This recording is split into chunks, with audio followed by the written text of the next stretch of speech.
Là encore, étant donné que dans la COVID-19, on a remarqué qu'il y a toujours, quand la personne meurt, c'est toujours en insuffisance respiratoire. Donc là, c'est pourquoi on va un petit peu nous attarder sur l'insuffisance respiratoire aiguë.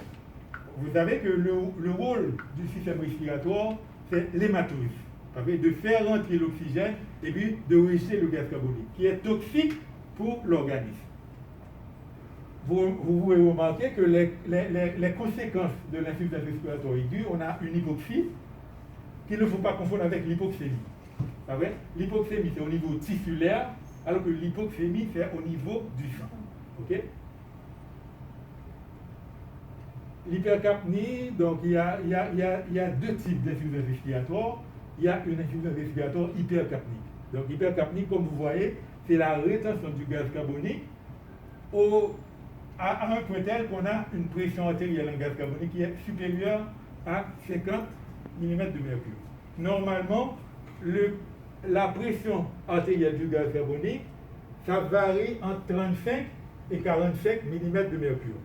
Si vous voulez vous rappeler le lien entre le pH et puis le PaCO2.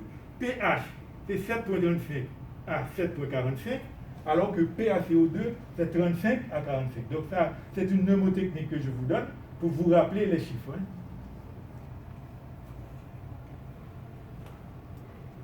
En termes de symptomatologie, la personne va avoir de la transpiration. Pourquoi la personne va transpirer? C'est parce qu'il y a accumulation de CO2. Ça va provoquer la transpiration. Il y a tachycardie. La tachycardie, c'est quoi? C'est une réaction du système cardiovasculaire, étant donné qu'il n'y a pas beaucoup d'oxygène, pour que les tissus puissent s'oxygéner, le cœur se met à battre très rapidement. Okay? Tachypnée, bon, on comprend pourquoi tachypnée, c'est encore, étant donné qu'il n'y a pas d'assez d'oxygène, pas vrai? Pour avoir un peu d'oxygène, il y a les stimuli qui vont se mettre en route, et puis comme ça on va avoir une tachypnée et polypnée aussi, et puis la cyanose. Mais il y a une notion importante. Si vous voyez que quelqu'un qui était en tachypnée ou bien en polypnée, et puis il se met en bradypnée, ça peut arriver. Quand l'organisme se bat et essaie de s'adapter, il y a tachypnée, il y a polypnée. Mais à un certain moment, il y a fatigue. Fatigue au niveau des muscles, fatigue, et puis qu'est-ce qu'il y a? On ne peut pas avoir la tachypnée, la personne va se mettre à bradypnée. Donc quand il y a bradypnée, c'est grave. Ça voudrait dire que le corps a abandonné le combat. Donc là, c'est plus grave. Moi, je préfère avoir les tachypnées que d'avoir une bradypnée. Bradypnée, c'est-à-dire que le combat est fini, on est vaincu. Okay?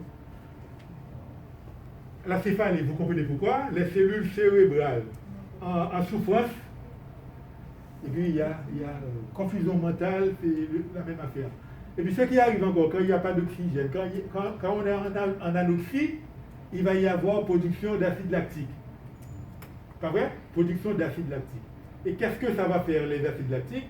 Ça va provoquer une acidose métabolique, avec toutes les complications qu'on connaît de l'acidose. Donc là, c'est pourquoi on dit qu'au niveau de la COVID, il va y avoir défaillance multi-organique. Ça va commencer au niveau des poumons, ensuite le foie va se mettre dans la partie, ensuite les reins vont se mettre dans la partie, et puis là, à ce moment-là, on perd le patient. Parce que si on avait commencé, initié l'oxygénothérapie tôt, on aurait pu sauver le patient. Mais étant donné qu'on a tardé, on a atermoyé, on a perdu du temps, et puis on va perdre le patient juste pour ça. Le traitement qu'on fait, donc normalement, c'est l'oxygénothérapie. On peut toujours commencer avec le dispositif le plus simple, qui est la lunette nasale, encore appelée la canule nasale. On commence toujours par un débit faible. On peut commencer à 1 à 2, et puis après, qu'est-ce qu'on fait? Quand on donne de l'oxygène, on place l'oxygène et puis on monitore. On prend le saturomètre, après 30 minutes, on va voir est-ce que ça améliore. Vous voyez? Si ça ne s'améliore pas, on peut dire ok, on va donner encore une autre 30 minutes. Si ça ne s'améliore pas, on va vérifier pourquoi ça ne s'améliore pas.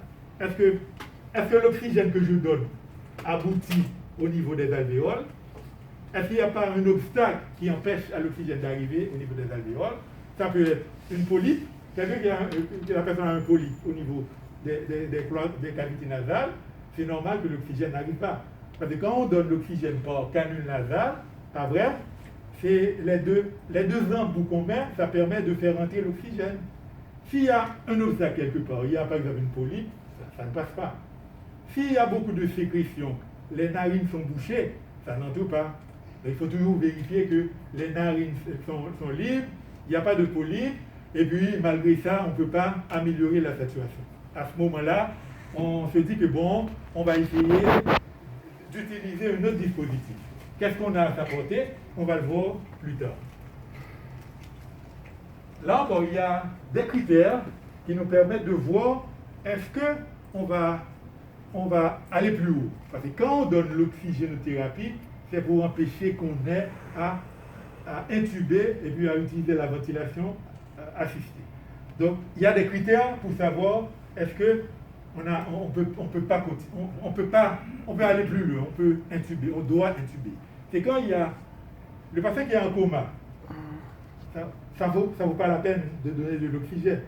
Et de toute façon, le patient qui est en coma, il perd la capacité de protéger ses voies respiratoires. Là, vous risquez d'avoir une pneumonie par respiration. C'est le passage du contenu gastrique au niveau des voies respiratoires.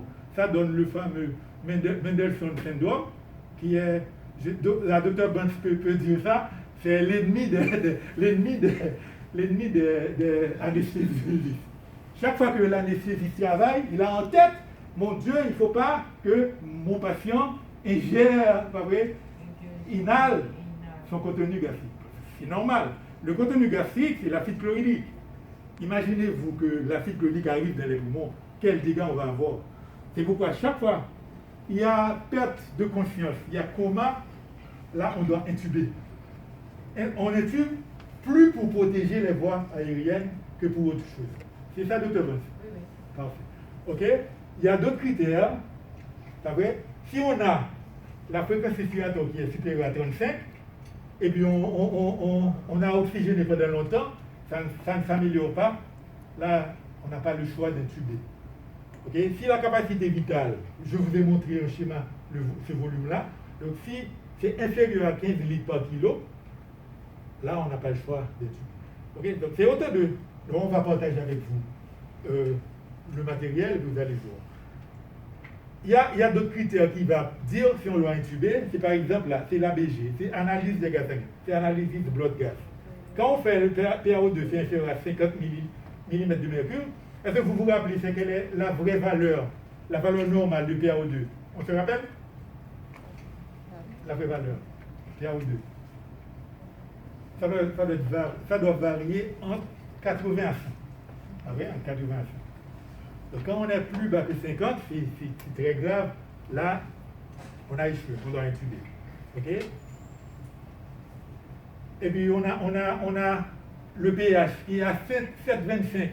Après plusieurs heures d'oxygénothérapie, ça dit une chose. Ça dit que la capacité ventilatoire est anéantie. Le patient a perdu la capacité de rejeter le gaz carbonique. Étant donné que le gaz carbonique, ça s'accumule, ça va faire augmenter le PaCO2, et puis l'acidose va perdurer. Et quand l'acidose perdure, vous comprenez qu'il y a pas mal de... Il y a une cascade de réactions qui se fait au niveau de l'organisme. C'est pourquoi le mieux à faire, c'est d'intuber, sinon on va perdre le patient. Okay, pour donner de l'oxygène,